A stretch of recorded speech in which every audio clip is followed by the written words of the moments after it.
नमस्कार, मैं हूं अर्चित और आप देख रहे हैं VJ 24/7 न्यूज। चलिए रुक करते हैं इस खास खबर की ओर। उन्नाव अजगैन कोतवाली ग्राम बरुआ में ज्योति के द्वारा लगाए गए छेड़छाड़, लूट जैसे संगीन मुकदमों से घबराया हुआ लगभग आधा दर्जन लोग एक ही परिवार में 3 से 4 लोगों के ऊपर महिला ने छेड़छाड़ का आरोप लगाया है, जिसकी जानकारी अजगैन पुलिस को थी। महिला की नहीं सुनी गई तो महिला ने कोर्ट का सहारा लेकर कोर्ट से मुकदमा दर्ज कराया। इससे पहले 15 अप्रैल 2023 को ज्योति व ज्योति के परिवार के लोगों के खिलाफ लगभग गाँव के 15 लोग व प्रधान ने एक लिखित प्रार्थना पत्र अजगैन कोतवाली को दिया था, जिसमें प्रार्थना पत्र में दर्शाया गया था कि ज्योति व उसके परिवार के लोग गाली गलौज करते हैं व कुछ बोलते हैं तो मुकदमा दर्ज कराकर ही पैसों की मांग करती है। वहीं पर एक व्यक्ति के ऊपर छेड़छाड़ का मुकदमा लगा दिया था। लगभग 3 लाख लेकर सुलहनामा लगाया गया था, जिससे अब महिला को पैसे मिलने के बाद हौसला और बुलंद हो गए हैं। अब वो लगातार ऐसे लोगों को अपना निशाना बनाती है और उनसे पैसे ऐंठती है। एक लड़का अभी पढ़ने वाला है और राकेश जो कि नौकरी करके अपने परिवार का जीवन यापन करता है, उस पर मुकदमा पंजीकृत किया है। वहीं मनोज जो पढ़ाई करते हुए सरकारी नौकरी की तैयारी कर रहा है, उस पर भी छेड़छाड़ जैसे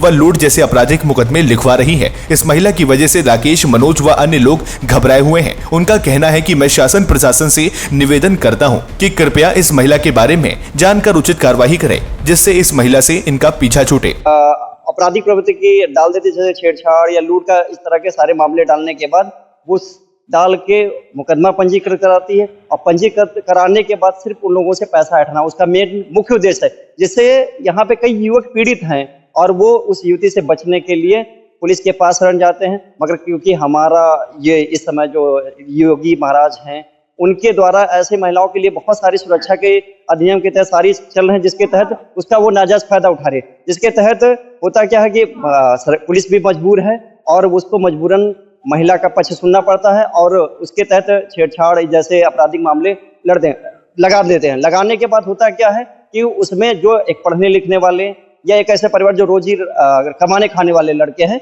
उनके ऊपर जब मुकदमे पंजीकृत हो जाते हैं होने का उनकी जिंदगी खराब हो जाती है। ऐसे ही मामले को आज हम जनता के सामने और लोगों के सामने पेश दिखाने के लिए कि आखिर हकीकत क्या है, आज मैं उन व्यक्तियों से आपकी बातचीत कराता हूं और हकीकत से आमना सामना कराता हूं और बताता हूं कि देखो वो युवती किस तरह से लोगों को फंसाती है अपने जान में। हमारे साथ भाई साहब बैठे हुए हैं, क्या आप बैठ पाते हैं या खड़े बैठे? क्या नाम है आपका? राजेंद्र। राजेंद्र, आपके साथ क्या हुआ था? हमारे साथ हुआ था कि ये हम पे छेड़छाड़ लगाया गया था।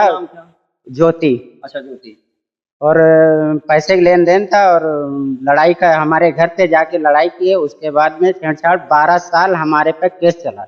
जैसा राजेंद्र का कहना है कि इन्होंने कुछ लेन देन का मामला था, ये पैसा मांगने गए। जब ये पैसा मांगने गए वहां पे तो उस युवती ने क्या किया, इनके ऊपर छेड़छाड़ का मुकदमा लगा दिया, जिससे कि इनको 12 साल न्यायालय के पास जाना पड़ा, जहाँ पे इनकी जो जिंदगी होता है ना, एक सामान्य व्यक्ति की जो रोज खाता कमाता उसकी जिंदगी। उसके बाद पैसा वैसा लेके सुलाना कुछ? जी जी। कितना पैसा लिया था?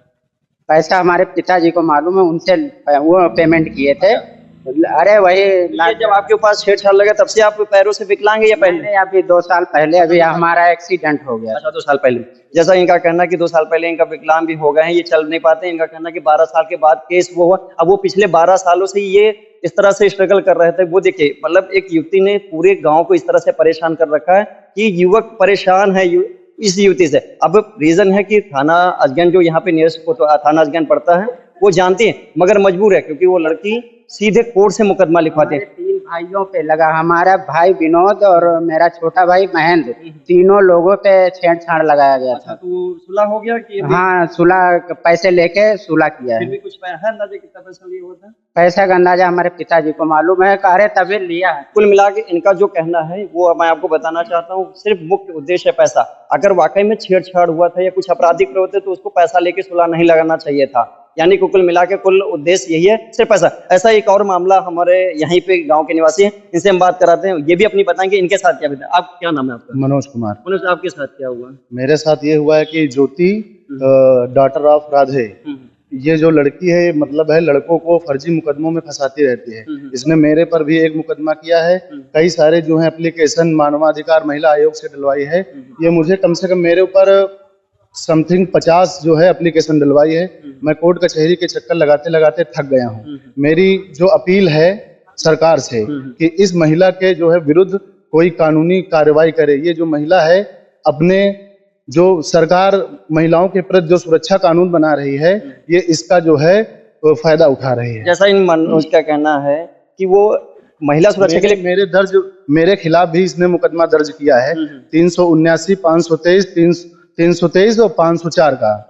और अब देखिए इस तरह के कई आपराधिक ऐसे जो ये पढ़ने वाले हैं, जिनका भविष्य सरकारी नौकरी के लिए प्रयास कर रहे हैं, मगर उनके पास मुकदमा लिख, और जैसा आप सभी को पता है कि अगर एक बार मुकदमा लिख गया तो आपको जीवन भर सरकारी नौकरी नहीं मिली, क्योंकि ये चाहती हैं कि इनसे पैसा हटना। और इसी तरह से एक और भाई साहब, उनसे मैं बात कराना चाहता हूँ। क्या नाम है आपका? राकेश कुमार। राकेश जी, आपकी क्या समस्या है? हमारी समस्या यही है कि हम बगल में इनके रहते हैं, आए दिन दारू पी के राजू ज्योति का भाई जो है आए दिन गाली गलौज करता है, मना करने पर मारपीट करता है और झूठी मुकदमे लिखवाता है। हमारे खिलाफ मुकदमा लिखा है, 3 मुकदमे हमारे पे लिखे हैं। अच्छा, आपके पर आप क्या करते हैं? हम सरकारी कर्मचारी हैं और हम यहाँ रहते भी नहीं, हम तो ड्यूटी पे थे। ड्यूटी पे हमारे जो भी मुकदमा तो लगे हैं, ड्यूटी पे लगे। हमने सबसे बड़ा पॉइंट है, जो व्यक्ति नौकरी पेशे वाला है, जो मौजूद नहीं रह करता है, उसके ऊपर भी 76 जैसे संगीन अपराध लग जाते हैं, क्योंकि मुख्य उद्देश्य जब उस महिला का काम ही है कि पैसा हटना, तो ऐसे लोगों के ऊपर लगाती जिससे उनसे पैसा हटाए। और कुछ बताना चाहिए क्या? जी, हम अपने डॉक्यूमेंट्स रेलवे से कागज लगवाया है, सीओ साहब के यहाँ पेश किया है, सीओ साहब ने देखा है। एक मुकदमा हमारा हाई कोर्ट से खारिज भी कर दिया गया है, दोबारा फिर इसने अपील किया हाई कोर्ट से, इनको और गंभीर धारा लगा कर इनको अंदर किया जाए। कुल मिलाकर उद्देश्य ये है कि पैसा मिले, और नहीं मिलेगा तो हम आपका जो दिनचर्या के लिए आप नौकरी करते हैं वो आपकी नौकरी खत्म कर देंगे। यही उसके युवती का कहना। ऐसा ही एक छोटा बच्चा जो अभी स्कूल जाता है, पढ़ाई लिखाई करता है, वो भी इस ज्योति से परेशान है। क्या नाम है छोटे? शिवा। शिवा, आपके साथ क्या हुआ? मैं यहाँ पर उपलब्ध भी नहीं था, मैं अपने कॉलेज गया था, वहां से आ रहा था और मैं रास्ते में ही था, और यहाँ पर जो भी हुआ वो मुझे नहीं पता, लेकिन इन्होंने मेरे खिलाफ भी केस मुकदमे डलवा रखे। देखा, जैसा कि ये बच्चा अभी पढ़ने वाला है, ये अभी जिंदगी में कहता ना एक चलना सीख रहा, और चलने से पहले पहले मुकदमे बाजी में फंसाया जा रहा है, जिससे इसका भविष्य पूरी तरह से खराब हो जाए। मैं योगी सरकार और अपने ये जो अजगैन कोतवाली उन्नाव पुलिस है, मैं उसे अनुरोध करूंगा कि इस ज्योति नाम से युवती से इन लोगों को छुटकारा मिले, और इसको इस तरह का कड़क वो दिया जाए जिससे कि ये लोग बच पाए। नहीं, एक समय ऐसा है कि ये पूरे गांव में ऐसा, जैसे मुझे जानकारी मिली है कि इस गांव में कई लोग इससे परेशान हो, कहते हैं भैया वाकई में सच है, मैं बहुत परेशान हो चुका हूँ। आप क्या चाहते हैं, ये बताइए, क्या संदेश देना चाहते हैं? नहीं, हम यही चाहते हैं कि जो है मतलब ये जो फर्जी के मुकदमे डाले जा रहे हैं, ये न डाले जाए और इन पर कार्रवाई की जाए। अच्छा, कार्रवाई है। और कोई है जो इस महिला से पीड़ित है? ऐसा जैसा कि यहाँ पे और कई हैं, मगर वो कैमरे के सामने नहीं आना चाहते हैं। कई ऐसे सारे लोग हैं जो पीड़ित हैं, मगर वो नहीं आना चाहते, क्योंकि ये सोचते हैं कि आके क्यों बोले। मगर ये है कि अगर आप जब तक अपनी बात कहोगे नहीं, तब तक पहुंचेगी नहीं। आपका क्या नाम है? हमारा भैया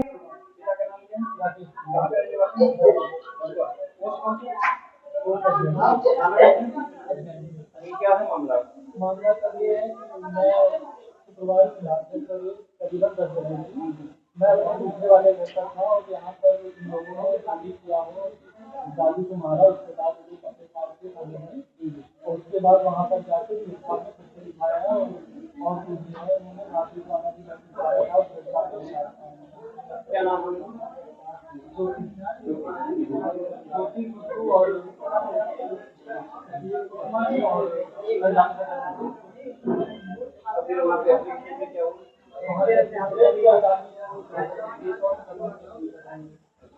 आप क्या चाहते हैं कि कानूनी कार्रवाई की जाए?